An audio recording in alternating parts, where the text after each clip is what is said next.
오늘 우리가 성경을 읽었더니요, 엄청난 사건을 우리가 적나라한 그 기사를 통해서 우리가 본 것이 아닙니까?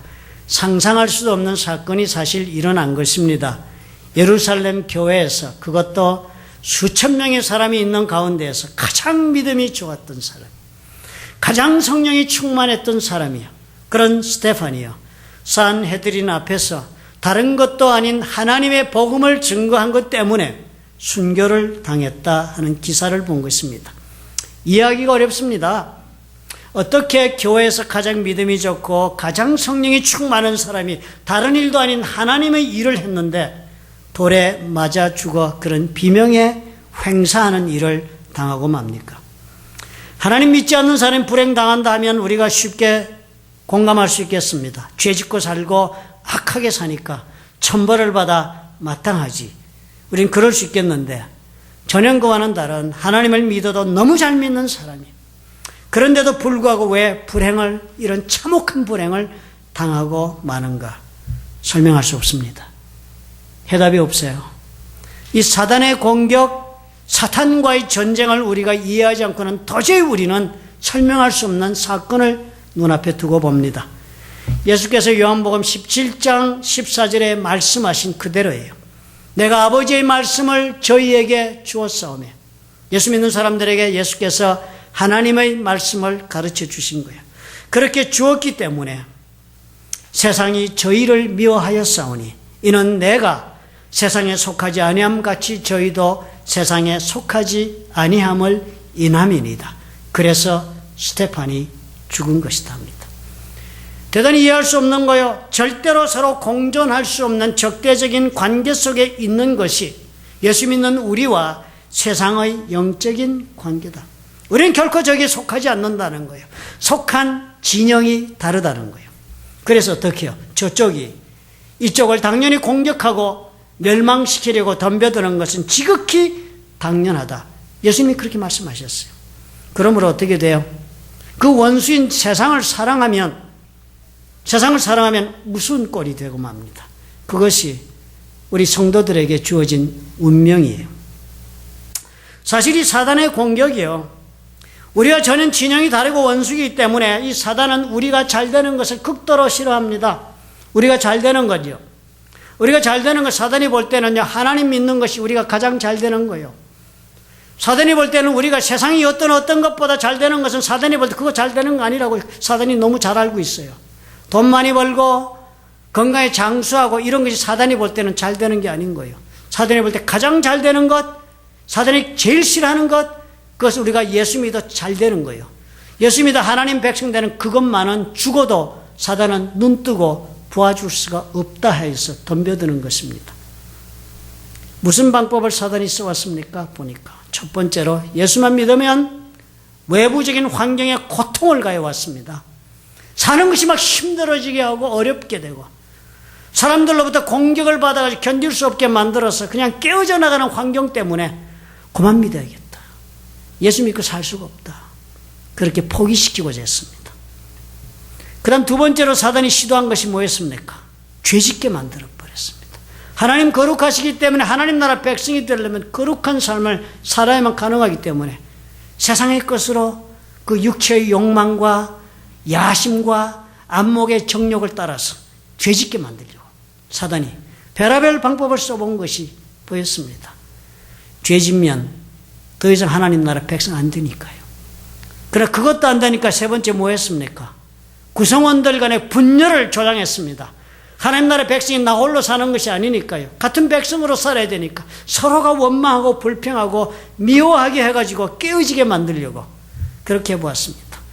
그러나 하나님이 지혜로 잘 극복하니까, 그래도 이 세 가지 방법이 다 성공하지 못하니까 이제는 가장 중요한 구성원을 골라서 가장 중요한 하나님의 일꾼을 골라서 직접 공격하고 죽이는 방법을 선택합니다.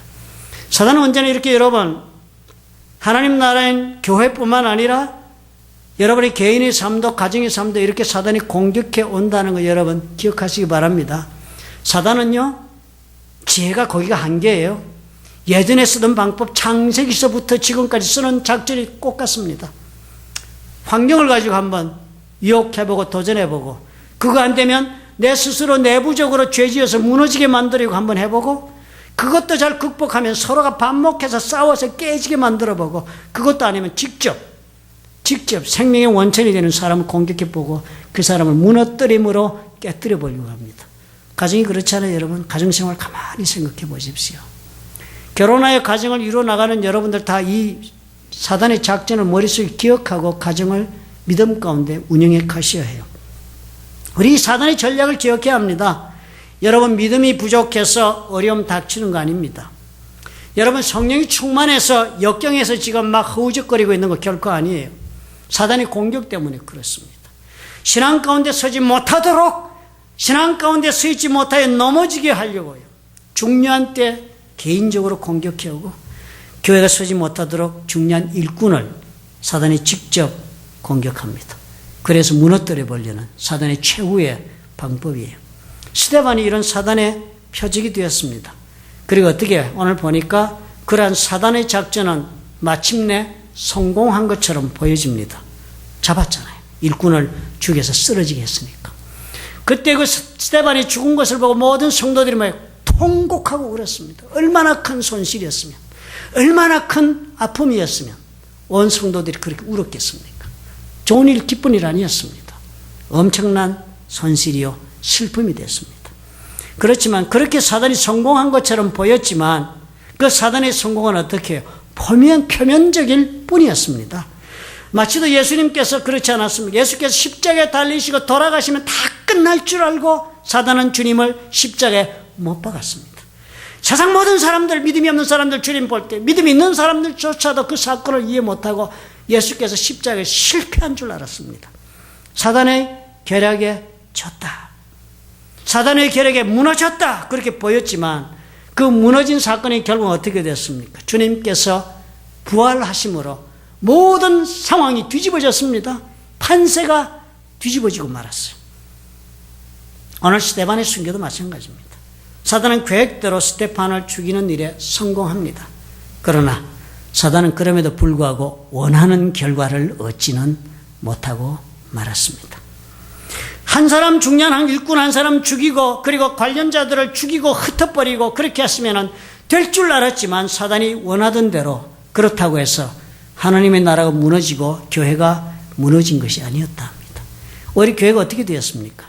사단의 일 때문에 각지로 흩어지면서 새로운 교회가 세워지기 시작하고 그리고 그 교회들마다 놀라운 기사와 표적이 나타난 거예요.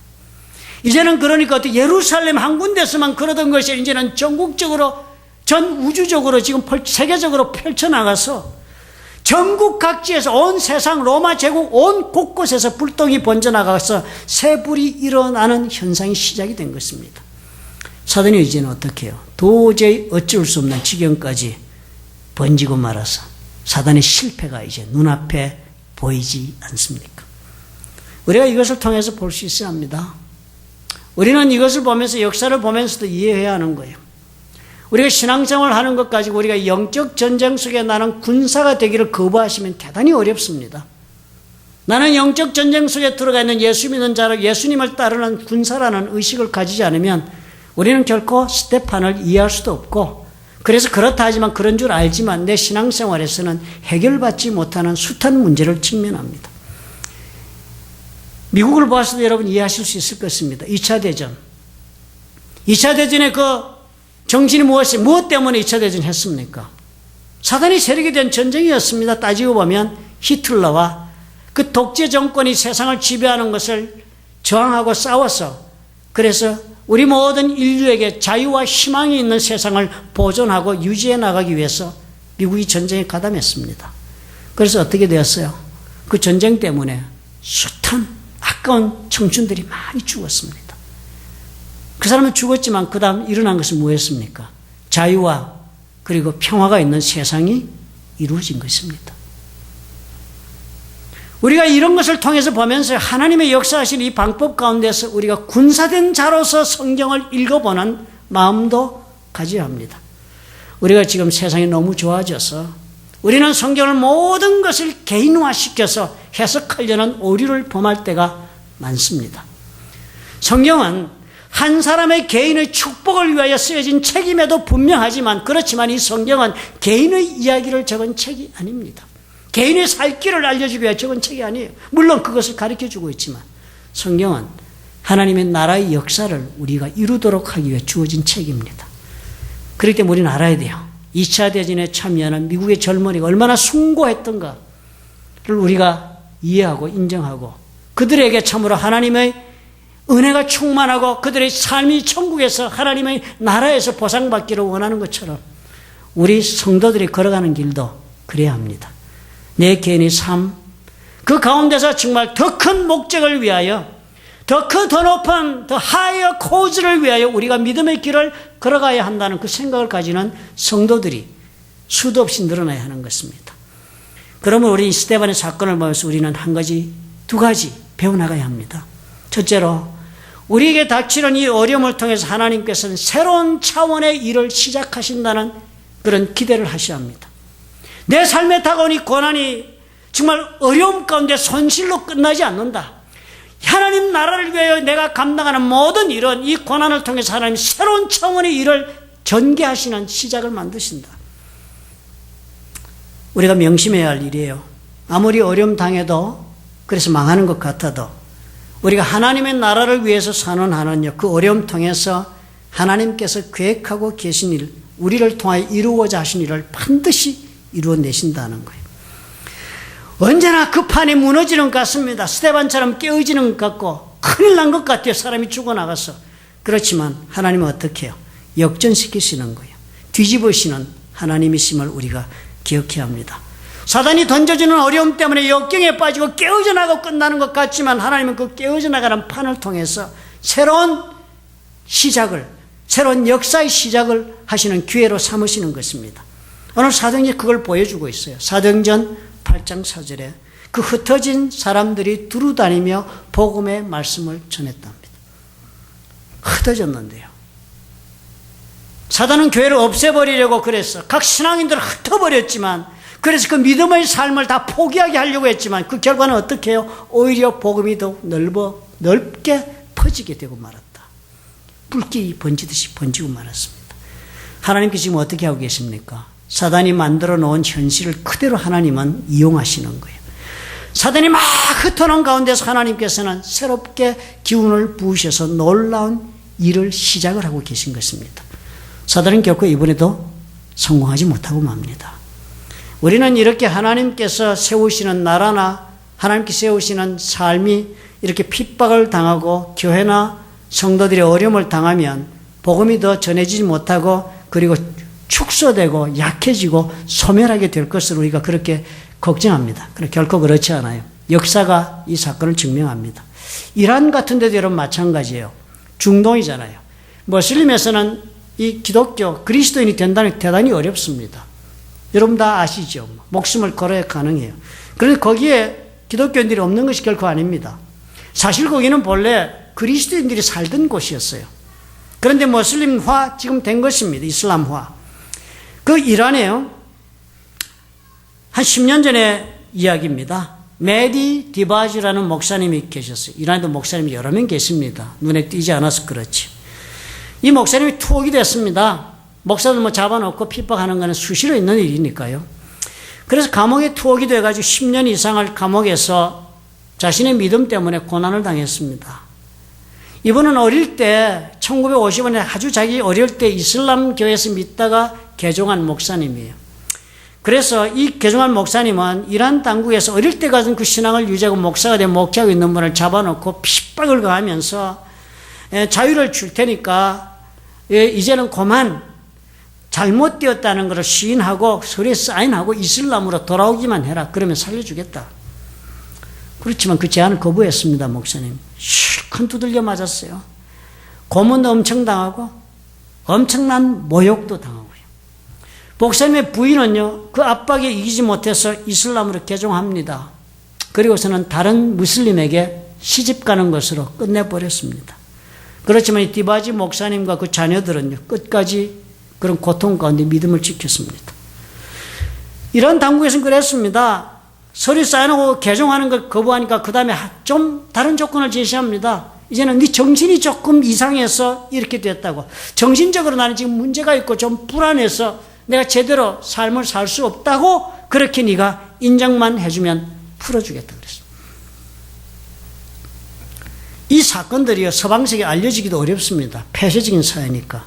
다른 목사님이요, 이 디바지 목사님 살려내려고 구명운동을 하려고 서방에다가 지금 일어나고 있는 이 정보를 서방 신문 기자들에게 알려주었습니다. 사실을 폭로했어요.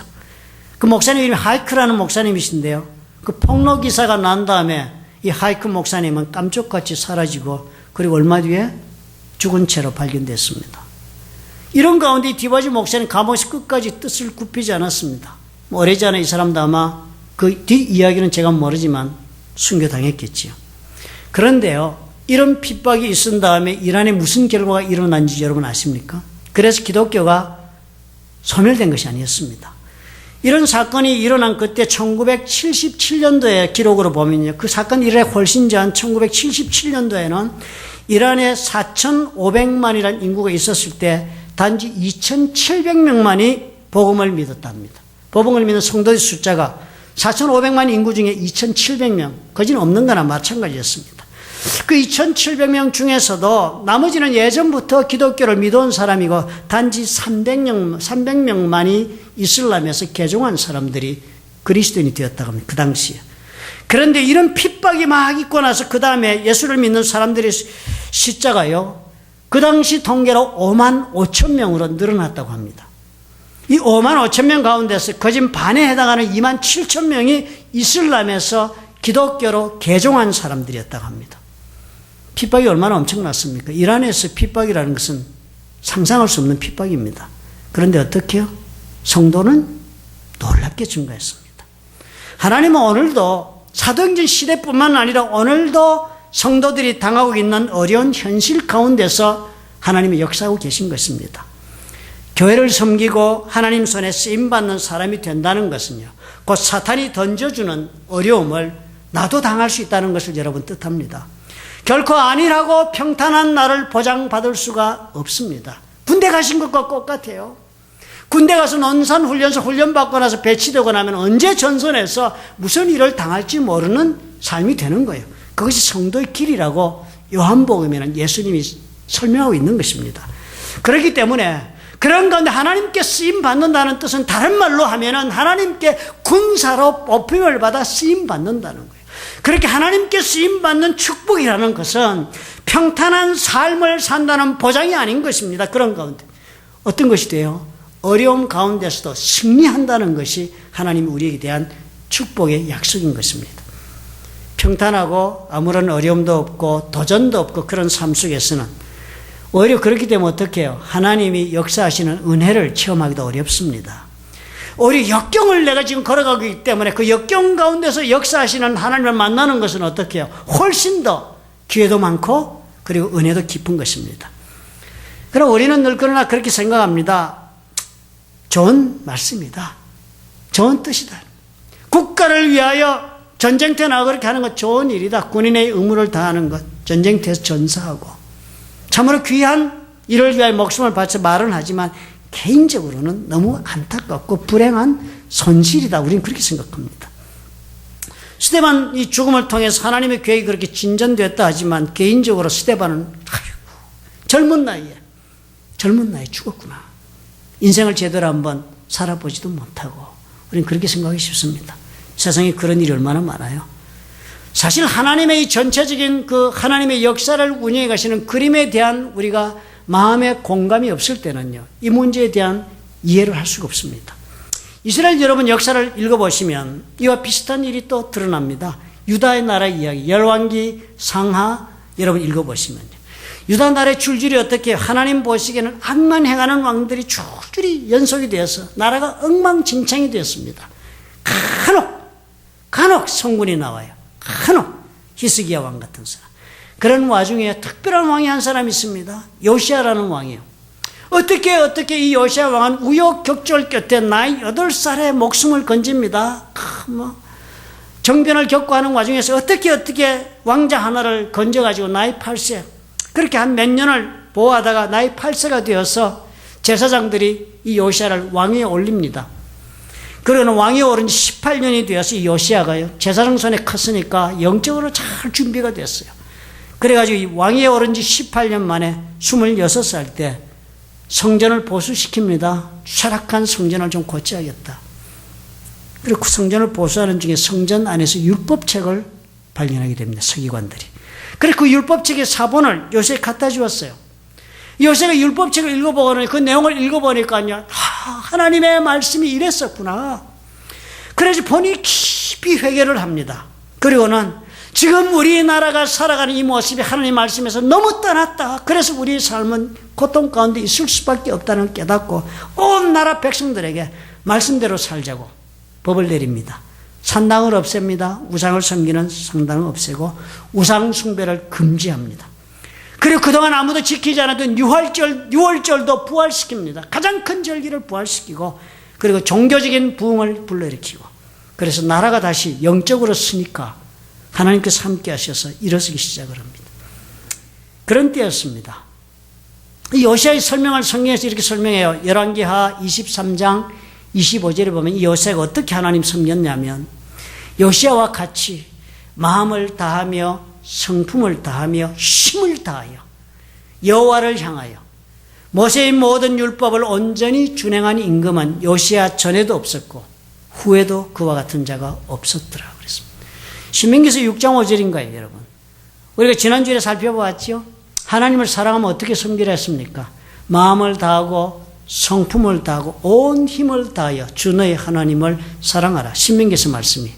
그 신명기서 말씀 그대로 요시야가 하나님을 사랑하여 섬겼는데 그 요시야만큼 섬긴 사람은 이스라엘 역사 중에 요시야 전에도 그렇게 잘한 사람은 없고 요시야 다음에도 그만큼 한 사람 역사적으로 없다는 거예요.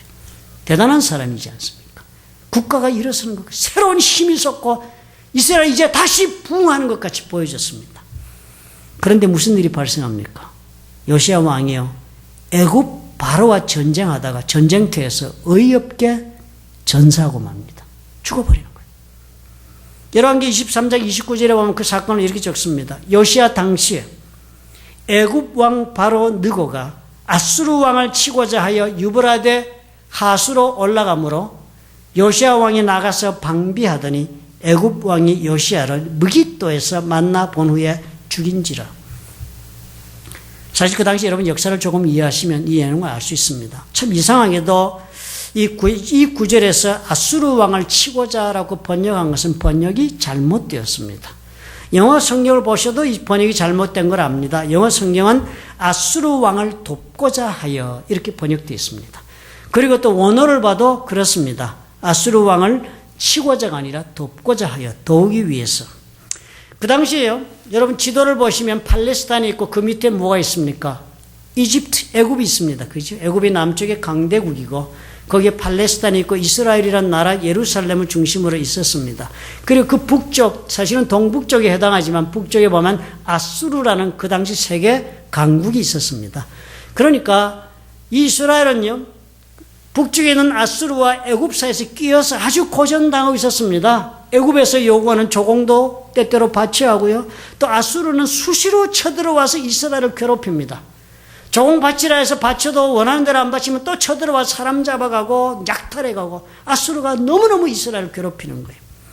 그런데 그런 역사적인 그런 세력의 균형이 있는데요. 참 그 당시에 하나님께서 이스라엘을 정리하시기 위해서 나라를 하나 키웁니다. 우리 역사를 알지만 바빌론이라는 나라 그때부터 신흥 강국으로 자라기 시작을 해요. 그러니까 아수르가 바로 옆에 있는 바빌론이 신흥 강국이 되어서 커가면서 아수르를 공격하기 시작을 했습니다. 요시야 왕이 가만히 보니까 어때요? 우리를 그토록 괴롭히는 이 아수르가 지금 바빌론에 공격받아 멸망되면 이 당시 유다는 어떻게 해요? 이 바빌론과 연합해서 원거리 외교 작전을 벌이면 이 압제에서 벗어날 수 있는 철호의 외교적, 정치적, 군사적 기회가 온 것입니다. 요시야 판단한 거예요. 바빌론과 내가 연합하고 아수르가 망하도록 하는 것이 우리나라가 사는 길이다 생각했습니다. 그것이 하나님의 뜻이 되기를 원하고 그렇게 결정했습니다. 그런데 어떻게 애굽이 지금 올라와가지고 바빌론에 자꾸 아수르가 전쟁에 지고 그리고 위축돼 가니까 이렇게 되면 바빌론이 크면 나중에 애굽과 연대를 맺고 있는 아수르가 망하게 되면 그것이 곧 애굽에게 정치적 군사적 힘으로 다가올 것이 뻔하니까 바로가 연합군을 형성하기 위해서 군대를 끌고 아수르를 도우러 올라가게 됐습니다. 그 요새는 어떻게 생각했어요? 이거 가만 놔두면 절호의 찬스를 놓치게 되는 거예요. 우리나라가 다시 한번 독립해서 살 수 있는 기회를 놓치는 일이 될 수도 있다 싶어서 이 애굽의 군대가 얼마나 막강한 군대입니까? 화력이 얼마나 좋아요. 전차를 가지고 있는데 그것을 막으려고 요시야가 무기또에서 전쟁을 벌립니다. 성경 여러분 열왕기 23장 한번 읽어보시면 재밌는 이야기가 전제됩니다. 애굽 바로가 올라가면서요, 요시야에게 몇 번 얘기합니다. 나를 대적하여 싸우지 말라고. 네가 나와 전쟁하는 것이 너희 하나님의 뜻이 아니다. 길만 비켜주면 내가 올라가겠다고 그랬습니다. 요시야는 그렇게 생각하지 않았어요. 이제 이 나라를 하나님 말씀 가운데 세울 수 있는 절호의 기회가 왔는데 이 기회를 내가 놓칠 수 없다. 애굽을 막아야 한다. 막다가 전세 죽은 거예요. 이것이 요시야 왕의 운명이었습니다. 그럼 어떻게 되겠습니까? 나라가 이때까지 패역하고 살던 온 나라가 요시야가 말씀대로 살자 해가지고 영적으로 정비가 되어서 하나님이 이 나라를 도우신다 생각했는데 이 사람이 덜커덕 전사했으니까 온 나라가 충격에 빠지지요. 하나님이 살아계시고 그리고 하나님 역사하신다고 믿고 살기로 결단하고 지금 힘을 모았는데 왕이 죽었으니까요. 이해할 수 없는 사건이 벌어져서 온 나라가 슬픔에 빠집니다. 스테반이 죽은 것과 똑같은 사건이에요. 최고의 신앙인이었는데 순교한 것처럼. 그런데 여러분 나중에 역사를 보면 어떻습니까? 하나님의 계획은요, 이미 그때 하나님께서는 바빌론을 세우셔서 유다를 징벌하시고 바빌론의 70년 유배 생활을 계획하시고 진행하고 계셨던데 요시야가 아무리 하나님을 열심으로 섬겼지만 이 하나님의 크신 이 계획을 요시야는 변경할 수가 없는 사람이었습니다. 열왕기 23장 26절에 이렇게 적혀 있어요. 그러나 여호와께서 유다를 향하여 진노하신 그 크게 타오르는 진노를 돌이키지 아니하셨다. 요시야의 한 사람 대신은 영적인 이런 부흥이 있고 갱신이 있었다지만 이것 때문에 하나님이 유다를 향하여 진노를 결정하시고 심판하기로 한 것을 돌이키지 아니하셨다는 거예요. 이는 므낫세가 여호와를 경노케 한 그 모든 경로를 인함이라. 하나님이 작정하신 뜻이 진행되기로 결정하셨기 때문에 요시야는 죽음의 길로 간 것입니다. 사실 하나님께서 유다를 바빌론의 손에 붙이실 때 그때 모습 여러분 한번 보시면요, 엄청난 재앙을 겪습니다. 사람으로서는 당할 수 없는 그런 아주 비극적 사건을 겪습니다. 그때 그 당시에는요, 모든 사람들 다 죽이고 그리고 또 정말 사람들을 다 노예로 그렇게 끌고 가고 그렇게 한 그 모든 그 참 비극적 사건이 일어났을 때요, 그 사람이라면 겪을 수 없는 그런 고통의 자리를 겪었습니다. 6.25 때 여러분 우리 민족들이 겪은 그 고난과 비교할 수 없을 정도의 고난을 겪은 거예요. 야만적인 그런 만행을 당한 것입니다. 사실 가만히 보면 어떻습니까? 요시야예요. 하나님께서 유대를 바벨론에 붙이고 대정화 작업을 일으키는 일을 진행하기 위해서 요시야를 그런 재앙의 자리에 있지 않도록 하나님이 조치하신 것이 분명한 것입니다. 요시야가 전사할 때는 모든 사람들이 왜 이렇게 하나님 잘 섬기는 왕이 젊은 나이에 이런 비극적 운명을 마감했냐, 불행하다라고 생각했을 것입니다. 그러나 사실 요시야에 있어서는요, 이 불행한 사건은 커다란 역사의 흐름 속에서 하나님의 역사를 이해해 본다면 요시야 개인에게 임하였던 하나님의 자비의 손길이었다 할 수 있습니다. 이 바빌론의 엄청난 국가가 이 비극적 재앙을 당하는 것을 보지 않고 천국을 갈 수 있었으니까 다행이죠. 짧은 현실에 비교해 보면 개인적으로는 불행 같습니다. 그러나 길게 하나님의 역사를 보면 하나님의 자비와 손길이, 궁율의 손길. 스데반도 결코 손해본 인생만은 아니었을 것입니다. 물론 순교의 고통을 겪었습니다. 하늘나라의 상급을 고사하고라도요, 우린 역사를 압니다. 이후로도 하나님께서는 예수님 십자가에 못 박고 회개하지 않고 계속적으로 핍박을 가하는 그 이스라엘에 대해서 하나님 어떻게 하셨습니까? AD 67년에 이스라엘은 로마 정부의 반란을 일으키기 시작해서 그 일으킨 반란 때문에 로마는 마지막 결정을 합니다. 더 이상 유대를 이토록 놔둘 수 없다는 결정을 내리고 AD 70년에 황제의 아들인 디도 장군이 예루살렘에 직접 친정을 해옵니다. 그리고 쳐들어와서는요, 온 나라를 초토화시킵니다. 성전을 불태우고 허뭅니다. 성전의 담도 허물고 예루살렘 성벽 다 허물고요. 그 당시 그 성 안에 살았던 사람들이 어린아이 남녀노소 합쳐서 100만이 넘는 것으로 추정되는데요. 100만이 넘는 사람들 가운데 100만이 넘는 사람을 살육을 했답니다. 기록을 보면 아이를 죽였을 뿐만 아니라 아이 뵌 여자들까지도 배를 갈라 죽였답니다. 그리고 나서 모든 사람들은 그날에 쫓겨나서 2000년 동안 세계를 유랑하면서 핍박의 대상이 됐습니다. 스데반요, 그토록 하나님 사랑하면서 백성들이 당하는 이 고통을 눈으로 보는 것보다 어쩌면 하늘나라에 가는 것이 더 하나님의 자비를 입은 것이 아닐까요? 우리 살아가는 삶도 여러분 볼 수 있어야 합니다. 우리가 우선 재앙을 당한 것 같지만 사실은 하나님께서 나에게 베푸시는 자비의 손길일 수 있습니다. 먼저 흩어지고 먼저 타국으로 쫓겨난 것이 얼마나 더 다행이었습니까? 먼저 고난을 당하여 하나님 앞에 내가 깨어진 것이 얼마나 더 다행이라 할 수 있겠습니까?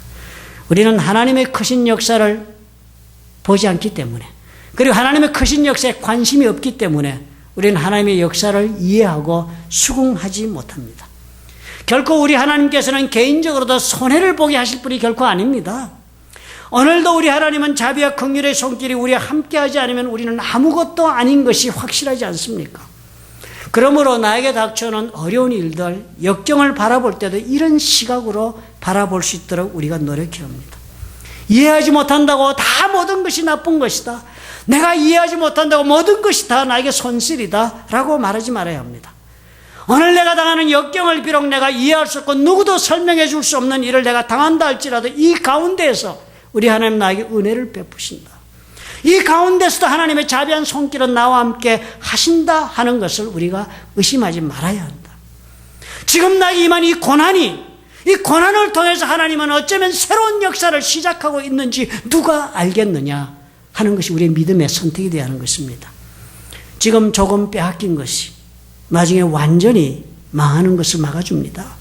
지금 조금 낮아진 것이 나중에 내가 완전히 패가 망신하는 것을 막아줍니다. 지금 조금 내가 겸손해지는 것을 배움으로 내가 하나님 앞에 교만의 자리에서 넘어지고 그리고 끝나는 것을 하나님이 막아줄 수 있는 것입니다. 하나님 원망하지 말아야 해요. 내가 지금 이해할 수 없더라도 나는 하나님을 믿고 따르리라 고백할 줄 아는 사람이 되면 하나님의 역사를 보는 것입니다. 역경을 통과한다고 다 망하는 것 결코 아니라는 거 믿음 가운데 품으셔야 해요. 반드시 역경을 통과하면 우리는 어떻게 해요? 내가 기대하지 못하던 새로운 차원의 삶을 맛보게 됩니다. 사도행전 8장 4절이 그랬습니다. 그 흩어진 사람들이 두루다니며 복음의 말씀을 전했다. 흩어진 사람 나갔어요. 자기가 전하고 싶어 전했겠습니까? 흩어져 가다 보니까 복음을 전할 기회가 수도 없이 다가오는 거예요. 사마리아 땅에 갔습니다. 빌립이. 모든 사람들이 예수에 대해 알고 싶어 하니까 전할 수밖에 없어졌습니다. 그래서 빌립도 복음을 전했습니다. 그랬더니 어떻게 해요? 그 성에 큰 기쁨이 있더라. 내가 가는 곳이요, 내가 어떤 모습으로 어떤 것을 가지고 어떤 인생의 모습으로 내가 가더라도 내가 간 자리가요, 내가 예수를 믿고 간 그 자리가 사람들 가운데 기쁨을 창조하는 자리가 될 수 있더라는 것입니다. 빌립이 그랬다는 거예요. 모든 사람들이. 쫓겨간 사람이 무슨 재물을 가지고 갔겠습니까? 쫓겨간 사람들이 무슨 명예를 가지고 그 자리에 갔겠습니까? 쫓겨간 사람이 무슨 권세를 가지고 그 자리에 갔겠습니까? 아무것도 가지지 못한 사람이 갔습니다. 그래 간 자리에서 뭐가 있다고요? 그 사람이 전한 복음 때문에 기쁨이 넘치는 자리가 되었다는 거예요. 여러분 미국 오셔서도 그런 자리가 되고 있습니까? 한국에 살던 자리보다? 이 동네로 여러분 플러톤으로 이사 오셔서 이 자리가 그런 자리 되고 있습니까? 그렇다는 거예요. 새로 만나는 사람과 이루는 관계 속에 기쁨이 있게 되는 거예요. 내가 가진 것이 있어서 그런 것 아니고 내가 잘나서 그런 것 아니고 그 관계 속에 예수 믿는다는 그 말씀 하나 때문에 그 복음 하나 때문에 기쁨이 있다는 거예요. 전혀 생각하지 못했던 결과가 우리 삶에 일어나는 것입니다. 예루살렘에 핍박받아 쫓겨 도망갔는데 다른 곳에서 무슨 좋은 일이 일어날 것을 상상할 수 있겠습니까? 한국에서 여러분 막 쫓겨서 미국에 그렇게 막 쫓겨서 여권 한 장 두고 비행기 타고 도망왔는데 미국에 무슨 좋은 일이 있으리라고 기대했겠습니까? 와보니까요. 기쁨이 있더라는 거예요. 이제 빌립은 사마리아 땅에서 예루살렘에 겪었던 것과 같은 핍박을 기억 속에서 떠올리지 않을도 좋을 만큼 놀란 새로운 삶을 경험했습니다. 상상하지 못하던 일이에요. 목숨 하나만 부지해도 좋았을 것입니다. 그렇게 튀어갔는데. 그러나 하나님은 어떻게 해요? 그런 우리 기대를 초월해서 역사하십니다. 단순한 생명을 부지하는 정도로 끝나지 않아요.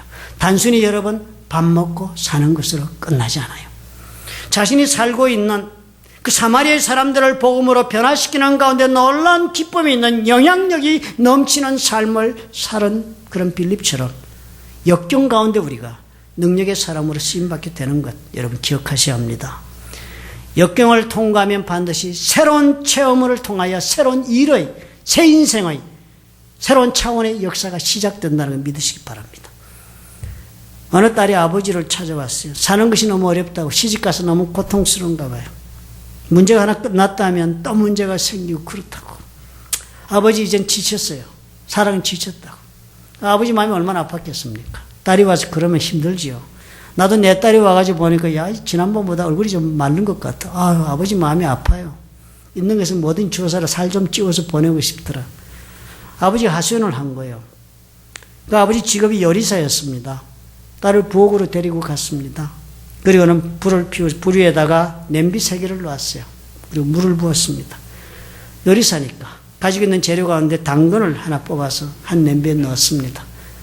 냉장고를 열고 달걀을 그 다음 냄비에 넣습니다. 그런 커피 빈을 3번째 그릇에 넣고 불을 피우고 끓이기 시작했습니다. 딸이 가만히 보니 아버지가 뭐 요리해서 먹이려고 그러나 하고 있는데 보니까 한참 더 그렇게 끓이시더니 아버지가 번에 불을 끄고 당근을 건져 올리는 거예요. 그래서 그렇게 담아놓고 그 다음에는 또 달걀을 건져서는 다른 그릇에 담고 3번째는 커피를 보울에다가 쏟아놨습니다. 그리고 딸에게 물었어요. 돌아서서 얘야 너 앞에 지금 무엇이 있지? 당근, 달걀, 커피지 뭐예요. 돈 되는 거 아니네. 그랬어요. 딸을 가까이 데리고 와서는 당근 한번 만져봐. 만지니까 어때요? 물렁물렁하고 부드러워졌다. 만지니까 막 깨어져요.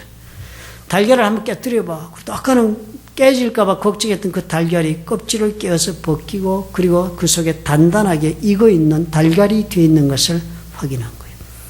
그럼 마지막으로는 딸에게 그랬습니다. 이 커피는 한번 마셔봐.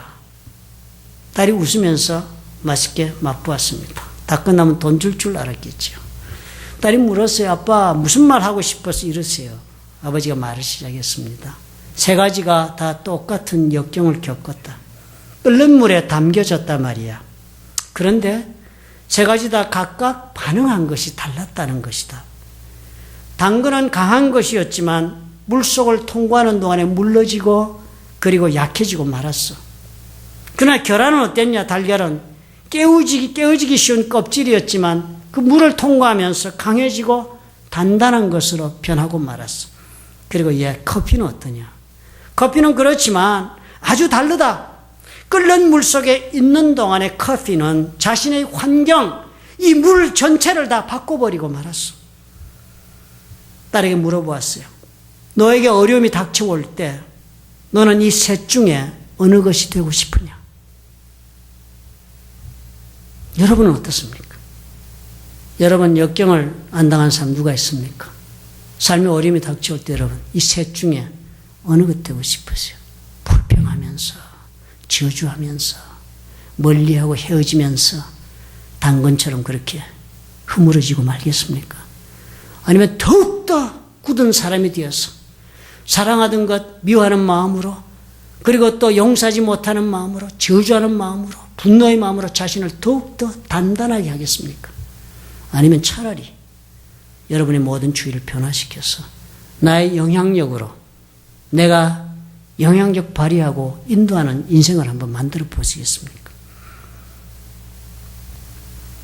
선택에 따라서 우리에게 다가오는 이 역경은요, 놀라운 결론을 만들 수 있습니다. 하나님 그렇게 하시잖아요. 믿는 사람들이 하나님은 실패란 없다 하십니다. 우리가 하나님의 계획을 따라 살면요, 그 모든 우리를 죽이고자 다가오는 그 역경이 있다 할지 그 역경은 얼마든지 하나님께서 뒤집으시는 역경이에요. 얼마나 뒤집어서 새로운 판을 벌리시는 분이 저와 여러분이 믿는 하나님이세요. 그 하나님은 하나님의 뜻을 이루기 위해서 그래 하시는 거예요. 그렇기 때문에 내가 나의 뜻을 위하여 하나님을 따라가는 사람이 아니라 마태복음 6장 33절의 말씀처럼 주의 나라와 그 의를 위해 내가 살겠다고 믿고 주님을 따르는 사람이라면 그 모든 삶은 주님 손에서 운행하시면서 이 판을 이끌어 가시는 거예요. 그러므로 실패는 없습니다. 새로운 역사가 시작될 뿐인 것입니다. 우리 하나님 그리하셔서 고난 가운데 여러분이 선택에 따라서 우리의 삶은 반드시 더 좋은 것으로, 더욱 놀라운 기쁨으로, 아니면 전혀 새로운 인생의 기회로 우리에게 다가올 것을 믿습니다. 스데반의 순교가 오늘 저와 여러분의 삶에 이런 놀라운 가르침이 되시기를 예수님의 이름으로 축원합니다. 기도하겠습니다.